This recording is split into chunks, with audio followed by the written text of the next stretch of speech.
Akkamuutan kabajamuuf jaalatamoo daawwattootaaf dhaggeeffattoota qeeroo ganamaa raadiyoo TV biyya keessaa biyya alaa jiraatan ilmaan Oromoo maraafisanii oduu isiniif qabannee dhiyaannee jirra. Qeeroo ganamaa raadiyoodhaaf tiifarraa qeeroo ganamaa raadiyoof tiifarraa oduulee wayitaawoo guyyaa guyyaan isin biraan dhaqqibsaa turuun keenyas ni yaadatama. Har'aas oduu qabannee isiniif dhiyaanneeti jirra. Oduu teenyaan durammoo har'aa oduun teenya kan ittiin xiyyeeffatu waa'ee lagannaa gabaa qeeroon Oromiyaa keessatti gaggeessaa jirtuu fi akkasumatti illee lagannaa miidiyaa Habashaa kan akka Habashaa fi hanga isaa kan irratti xiyyeeffate ta'a. Hamma xumura oduu teenyaatti nu faana turtii gaarii isin jennaa bal'ina oduu osoo hin seenneen duratti hangafootaan isin dhageessisa. Miidiyaaleen Habashaa kan akka Habashaatii fi isaaf miidiyaaleen hedduun kanneen Habashaan gaggeeffaman hedduun isaanii waa'ee hiriira mormii biyyoota alaa uummata Oromootiin gaggeeffamaa jiruu fi lagannaa gabaa Oromiyaa keessatti guututti gaggeeffamaa jiru oduulee isaaniitii fi qophii isaanii keessatti akka dhageessaan jirre yookaan akka dhiyeessan jirre dhaga'ameeti jira. Kanaaf lagannaa miidiyaalee Habashaa irratti qeeroo fi qarreen ilmaan Oromoo akka godhan hayyoonni Oromoodhaa gabaasaatii jiran waliif dabarsaa akka jirantu dhaga'amee jira. Lagannaa miidiyaa Habashaa qofa osoo hin taane afaan Habashaa irrattis akka gaggeeffamu walumaa galatti lagannaa sadii kan xiyyeeffatee argamee jira. Sadeen isaaniitis lagannaa gabaatii fi lagannaa miidiyaa Habashaatii fi lagannaa afaan Habashaa akka gaggeeffamu waamichi dhiyaataa akka jiru oduu keenya keessatti qabannee dhiyaanneeti jirra. Ajjecha artistii Haacaaluu Hundeessaatiin namoonni shakkaman mana murtiitti arrantana dhiyaatanii amananiiti jiran. Mana murtiitti kaleessaa gaggeessitoota siyaasaa kan akka Jawaar Mohaammed Hamzaa Boronaatii fi akkasumatti illee Baqqalaa Garbaa dabalatee namoonni 14 guyyaa kaleessaa mana murtii wayitti dhiyaatan bal'amee dabalataa kennameef jiraachuun dhaga'ameeti jira. Obbo Baqqalaa Garbaa mana murtiitti dhiyaatus hayyama dubbii isaa dubbachuuf gaafatu manni murtii akka isa dhorkee jiru gaafateeti jira. Obbo Baqqalaa Garbaa erga dubbachuun hin danda'amne maaliif as nu fiddan jechuun dubbatee akka jiru dhaga'ameeti jira. Balaa konkolaataa godina Harargee Bahaa Aanaa Malkaa Ballootti taasifamee namoota yoo xiqqaate 13 lubbuun dabruu fi namoonni 8 miidhaan hamaa fi salphaan akka irra gahamee jiru dhaga'ameeti jira. Balaa kun kan uumame halkan keessaa sa'aatii 2tti akka ta'e hubachuun danda'ameeti jira. Oduu maddeen alaatiin abbaan feesbuukaa yookaan marsaa miidiyaa hawaasaa abbaa qabeenyaa feesbuukaa Joon Baarkii qabeenyi isaa gala doolaara biliyoona 100tti akka ol siqee jiru gabaaseeti jira. Waggaa kana qofa keessatti erga koronaa vaayirasiin dhufeen asitti doolaara 20 akka milkaa'ee jiru gabaaseeti jira.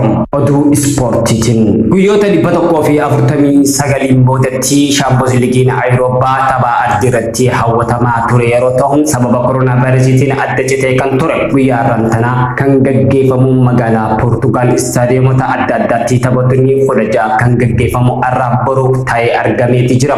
Oduu keenya biyya keessaa biyya alaa ispoortii dabalatee kan qabanne isiniif dhiyaanne kana fakkaata. Kanaaf kabajamuuf jaalatamoo daawwattoota keenya oduu biraatti isin qabna. Hamma xumura oduu keenyatti nu faana turtii gaarii isiniin jenna. Oduu har'aa kan qabatee isiniif dhiyaate an Obsaa Ridwaanii oduu teenyattis dhiyaadhamu. Miidiyaaleen Habashaa yookaan uummata nafxanyaa guyyoota muraasaan asitti waa'ee lagannaa gabaatii fi hiriira mormii uummata Oromoo biyya alaa keessatti gaggeessaa jiran irratti oduulee isaaniitii fi qophiilee adda addaa akka dabarsaa jirre hordofuu danda'ameeti jira. Erga fincila artistii Haacaaluu Hundeessaa du'een asii fincilli guutuu Oromiyaa keessatti taasifameen asitti biyya keessaas biyya alaattis hiriira gaggeeffamuu fi lagannaa gabaa uummanni Oromoo guutuu Oromiyaatti gaggeessaa jiru miidiyaaleen Habashaa kan akka Habashaarraa hanga isaatti hanga guyyaa arrantanaatti oduu akka dhiyeessan jirre dhaga'amee jira. Kanaaf jecha wayita ammantanaa sababaan itti uummanni kun yookaan miidiyaan kun oduu qopheessaa hin jirreef maali jechuun kan hubatu danda'u uummanni keenyas irra jiraachuu danda'a jechuudhaan namoota tokko irraa yaada isaanii fudhachuun danda'ameeti jira. Dandaan uummata isaanii asirratti miidhamaa waan jiruuf jecha kanaaf jecha uummata isaaniitiif dantaa kannuu yoo taate malee uummata keenyarraa akka dantaan qabne dantaan adda cituu gara oduutii fi akkasumatti illee gara daawwattoota yookaan dhaggeeffattoota isaaniitiif waan Oromiyaan itti oltee fi uummanni Oromooti jiru akka ibsan jirree nama agarsiisaa jechuun dubbatamaati jira. Haa taatu uummanni Oromoo biyya keessaa biyya alaa jira warreen hordoftoota miidiyaa akka Habashaa isaa dabalatee miidiyaalee Habashaa kanneen hordofan hundinuu xiyyeeffannaadhaan iddoo deebi'anii lagannaa miidiyaa akka godhan uummanni Oromoo waamichas dhiyeessaatii jira. Lagannaa gabaa qofaan uummata yookaan sirna nafxanyaa kana kuffisuu osoo hin taane gara lagannaa afaaniitii fi miidiyaa lagannaa godhuu akka qabus uummanni waamichaas waliif dhiyeessaa akka jirutu dhaga'amaa jira. Kun kan dirqisiisee dantaa uummata ofii irratti kannuu waan ta'e jecha isaanuu gaafa dantaan isaanii irratti hidhate ta'e gaafa keenya lalisan amma immoo sirna walitti bu'insaa erga dhufeen asitti miidiyaan tokko hojii isaa gaggeessuu qaba. Kanaaf dantaa waan nurraa hin qabne jecha hojii miidiyummaadhaa dhiisanii hojii shanyummaatti gaggeessaa waan jiran jecha lagannaa miidiyaalee Habashaa irratti uummanni Oromoo akka godhamuuf waamichi guutuu biyya alaaf biyya keessaatti akka dhiyaatu hayyoonni tokko tokkos dubbachaati jiran. Warreen qaroo fi ijji fagoo gartu gurraan ammoo dafee waa dhagoo danda'u hundinuu waa'ee kanarratti xiyyeeffatee lagannaa miidiyaa Habashaa irratti taasisuuf jiraata. Miidiyaaleen gurguddoon akka Habashaa akkasumas isaatii fi miidiyoota hedduu dabalatee kan haammatu ta'us mul'atee jira. Kanaaf lagannaa miidiyaa sirna Habashaa irratti akka gaggeeffamus waamichi guututti dhiyaataa akka jirtu dhaga'ameeti jira. Shakkamtoonni yakka ajjechaa Haacaaluu Hundeessaa shakkaman to'annoo jala oolan yakkicha raawwachuudhaan amananiiti jiran jechuun manni murtii guyyaa irraantanaa gabaas. Shakkaman yakka artistii Haacaaluu Hundeessaa shakkamee to'annoo jala oole yakkicha raawwachuu isaa jecha poolisii laatee amanuus ibseeti jira. Shakkaman yakka akkana raawwachuu isaa amane maatii isaaf eegumsi akka taasifamu mana murtii sadarkaa jalqabaa federaalaa dhaddacha irra maddii yakka araadaatti iyyan dhiyeeffateeti jira jechuun arrantana miidiyaan biyyattii gabaasaati jira. Dhimma koos irrattis murtii argachuun qaba jechuudhaan gaafatee jira jechuudhaan miidiyaaleen Faanaa Broadcasting OBN dabalatee akka gabaasaa jirantu dhaga'amee jira. Manni murtichi qorannoo poolisii gaggeesseen dhageeffachuun qaamolee gochaa kana duuba jiran to'annoo jala oolchuu fi sanada qindeeffachuuf beellama dabalataa poolisii guyyoota 14 gaafateef keessaa qorannoo dabalataaf guyyoota 11 eeyyamee jirachuun guyyaa irraantanaa dhaga'ameeti jira. Shakkaman biroos yakkicharratti hirmaatee Jaamee Abdii Alamaayyoo fi har'a ammoo Xilaahuu Yaamiin waliin dhaddachaa mana murtiitti dhiyaataniiti jiranii jechuudhaan miidiyaan biyyattiitis gabaasaati jira. Manni murtichaa bu'aa qorannoo eeguudhaaf hagayya 12 bara 2012tti beellameeti jira jechuudhaan miidiyaan biyyattii Faanaa Broadcasting fi OBN gabaasaati jiran. Lagannaan gabaa guutuu Oromiyaatti guyyoota 5ffaatiif arraas cimee itti fufeetii jira.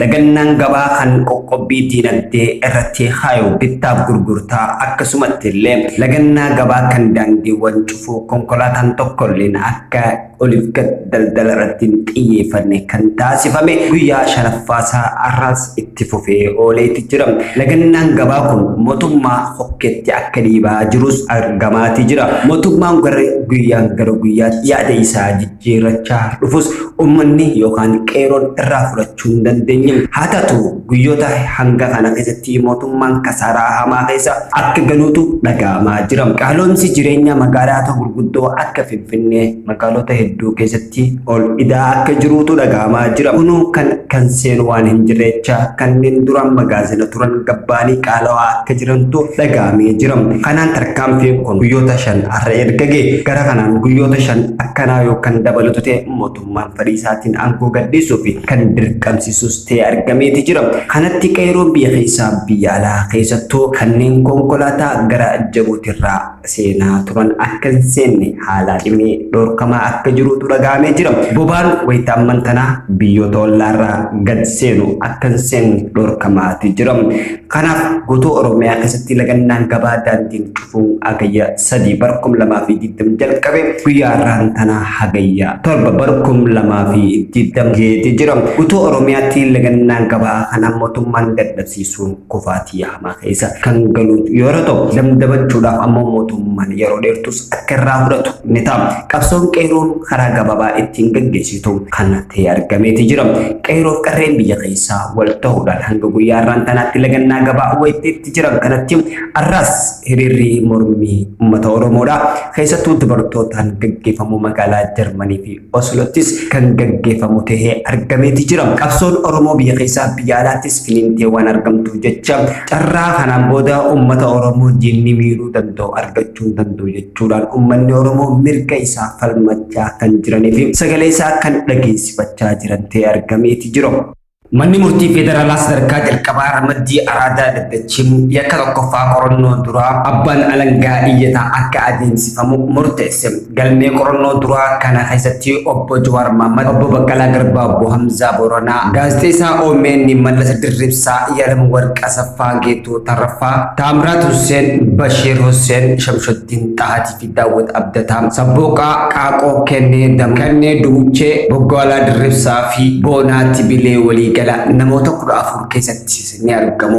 Olmaa daddacha Kamisaa Hagayya 2020 ragaalee abbaan alangaa 15 keessaa namootni 5 abbaa alangaatiin eegumsi taasifamee fi akka jiru himameeti jira. Ragaalee 5 kun maqaan isaanii osoo hin eeramin golgola yookaan shaarkii duuba ta'anii jecha isaanii akka kanneen abbaan alangaa mana murtichaa gaafateeti jira. Manni murtichaa jecha ragaalee abbaa alangaa dhagahuu osoo hin eegalamin dura shakkamtoonni yaada isaanii akka dhiyeessan kan gaafate yommuu ta'u abukaattonni shakkamtoota qabiyyee himannaa nutti haa himannuu jechuudhaan gaafataniiti jiran. Kana malees daddachii hawaasaaf banaa miti uummatni adeemsichaa amanamaa ta'uusaa akka ilaaluuf manni murtichaa galma bal'aa qopheessuun daddachii hawaasaaf banaa ta'ee yaada adeemsifamu jechuun gaafataniiti turan. Abukaattoowwan shakkamtoota heera biyyattii keewwata 20 eenyummaa ragaalee fi ifa akka godhamuuf akkasumas ittisa isaanii barreeffamaan akka dhiyeessan akka hayyamamuuf mana murtichaa gaafataniiti jiran.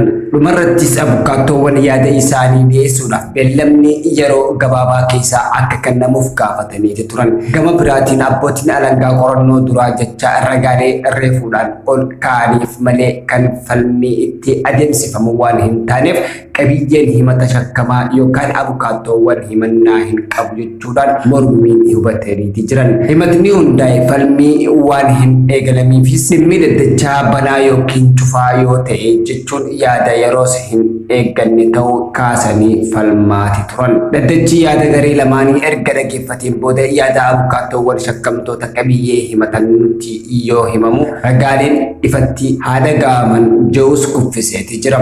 Haaluma kanaan daddachi qorannoo duraa dhaggeeffachuu akka itti fufees beeksiseeti ture. Ragaaleen abbaan alangaa dhagahuuf Hagayya 2012 sa'a 7 walakkaa irratti beellama qabateeti jira. Guyyaa har'aan tanaa jechuun obbo Baqqalaa Garbaa daddacha Kamisaa irratti akka dubbataniif carraan akka kennamuuf manni murtichaa gaafatanii turanis carraa hin arganne. Yaaddoon akka ibsachuudhaaf carraan naaf haa kennamu mirga dubbachuu yoo hin qabaanne maaliif dhufnaa jechuudhaanis dubbataniiti turan. Abbaan seeraa gama isaaniitiin yaada isaanii gama abukaattota akka ibsataniif yeroo gahaa kennamuusaa himaniiti jiran. Gama biraatiinis daddacha adoolessa 28 ollee obbo Baqqalaa Garbaa mirga wabii isaanii akka eegamuuf gaafatanii manni murtichaa dhimmicha irratti murtee kennuudhaaf adoolessa 30 beellama kan kenne ture ta'uu beekameeti jira. Beellamichi guyyaa wixataa Hagayya 2012 dabarsuu isaa abukaattoon obbo Baqqalaa Garbaa kan ta'an obbo Kadir Buulee dubbateeti jira. Namootni dhimma isaanii daddacha qorannoo duraanii akka laalamu jaame keessaa tokko kan ta'e gaazexeessaa OMN Mallas Dirribsaa mirga wabii akka gadhiifamu manni murtii ajajuulee poolisiin ol iyyannoo irratti gaafatamuun himuun gad dhiisuu akka didee maatii isaa raayis hubachuun danda'ameeti jira. Godina Harargee Bahaa aanaa Malkaa Balloottii balaa konkolaataa dhaqqabee lubbuun namoota 13 darbeetii jira. Haleessaa galgala naannoo Oromiyaa godina Harargee Bahaa aanaa Malkaa Balloottii balaa konkolaataa dhaqqabee lubbuun namoota 13 darbuudhaan guyyoo xiqqaate ammoo namoonni 8 balaa cimaaf hamaa akka saaxilamantu dhaga'ameetii jira. Balaan kun edda galgala naannoo sa'aatii 2 kan dhaqqabe yeroo ta'u balichi lubbuu namoota 13 battalumatti darbuudhaa fi namootni 8 irra balaan cimaa fi salphaanis goonis ibsameeti jira. Konkolaachisaa yeroodhaaf miliquus hordofamaa jiraachuus himamaati jira. Sababa rakkoon daandiin konkolaataa uummata tajaajilu kan dhabuu isaaniin hawaasni konkolaataa fe'umsaa irratti imalaa jira jechuudhaan miidiyaan biyyattii kan akka OBN fi Fana Broadcasting ammas irra deebuudhaan gabaasaatii jira. Nagannaan gabaawwita taasifamaa jirutti konkolaataan kun ammoo seera qeeroodhaa cabsee waan jiru jecha garuu lubbuu namootaatis dabreeti jira. Haa taatu ammoo itti gaafatamaan poolisii nageenyaa naannoo sanii akka ibsetti Komishin Inspektar Tolosaa Gurshuu Fana Broadcasting ibsa kanneeti ture. Balaan kun kan mul'ate naannoo malkaa bal'ootti yeroo ta'u meeshaalee dukkaanaa yookaan shaqaxaatiif fe'an irratti namoonni fe'amee akka jirutu mul'isaa jechuudhaan dubbateeti jira. Abbaan qabeenyaa hundee isaa Facebook Zuckerberg doolaara biliyoona 100 akka qabeenyi isaa akka ga'e mirkaneesseeti jira. Qabeenyi dhuunfaa hundee isaa Facebook Mark Zuckerberg ergaa sagantaa viidiyoo gabaabaa qopheessuun haaree ittiin dabaleen as gara doolaara biliyoona 100tti guddateeti jira jechuudhaan roobii irratti mirkanoota isaa aappii tokko waliin dorgomuuf USAtti Instagram Reels godhisuudhaaf beeksiseeti jira.